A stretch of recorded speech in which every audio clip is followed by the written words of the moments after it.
Making investment decisions is hard, partly because there's a lot of information in manuals like this one, but as well, there are just too many choices. And it turns out that the fact that there are too many choices exists not just in investment options, but in a number of different categories.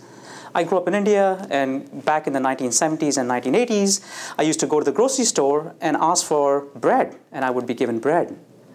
When I came to the United States for the very first time in 1991, I was shocked, and my culture shock happened when I saw that. The average American grocery store had about 25 different varieties of bread. It had about 60 varieties of soft drinks. It had about 120 varieties of headache medicine, and about 60 varieties of breakfast cereal. And over the past 20 years, these numbers have grown exponentially. They've grown not just in supermarket categories and not just in your traditional packaged goods categories, but in services as well, in restaurants. The average restaurant menu has grown dramatically over the past several years. A number of years back, I was at a local Chinese takeout restaurant. I was looking through his menu, which looks like this. It's long, it's comprehensive, it's got about 185 different items in this menu. And I was having a chat with the owner of the Chinese takeout, and he asked me a very simple question. He said, "Professor, since you study interesting human behavior, I've got a puzzle for you." And I asked him, "What?" And the puzzle was, and he said, "I have 185 items on my menu, yet 80% of my sales comes only from 5 items. Why does that happen?" Now, another example or another category in which you see a lot of choice is paints. My neighbor recently wanted to get his house repainted. He knew he wanted to use a shade of beige in his living room. When he went to the store, this is what he saw. There were 55 different varieties of beige in that particular store. And again, at the end of it, he did not know how to choose. The growth of choice is becoming a big problem in many different product categories.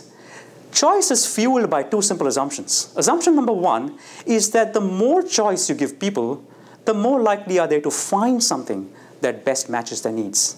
Assumption number 2 is people need freedom of choice, that people feel better when they have more choice than less. And it turns out that both of these assumptions are actually true, yet people report that they feel too much of a pressure and too much stress when they make decisions in a number of product categories. So psychologically, what happens when you give people a lot of choice? There's 2 or 3 things that jump out. The first thing that jumps out is the idea that when you give people lots of options, they in fact need to make fairly complex calculations. The computations involved, the cognition involved is fairly elaborate, and people don't have the ability to perform those calculations. The second thing that happens is that the potential for regret goes up. What's going to happen is you're in a store, you pick up this particular shade of beige, but then you go home, you paint your walls, and you say, "I wish I had picked something that was darker." And so in choices that can't be reversed, greater assortment leads to greater regret. The third thing that happens relates to a phenomena that was first documented by Chris Shih, who is a professor at the University of Chicago. He talked about the difference between joint evaluation and separate evaluation. Think about the following example. You go to a store to buy stereos. You see 50, 20, 25 different types of products in the store. You listen to them carefully. You think about something called the harmonic distortion of the stereo. And the fact that you've got 15 in front of you makes it easier for you to compare the harmonic distortion and pick the one that has the lowest harmonic distortion. You take it home and you realize that it doesn't actually look very nice. It's an ugly looking piece of equipment. What's happened here is when you've given people a large assortment, certain attributes, in this case the harmonic distortion, seem to impact decision making to a great degree. But when you go home and you do not have a standard for comparison, that attribute doesn't matter anymore.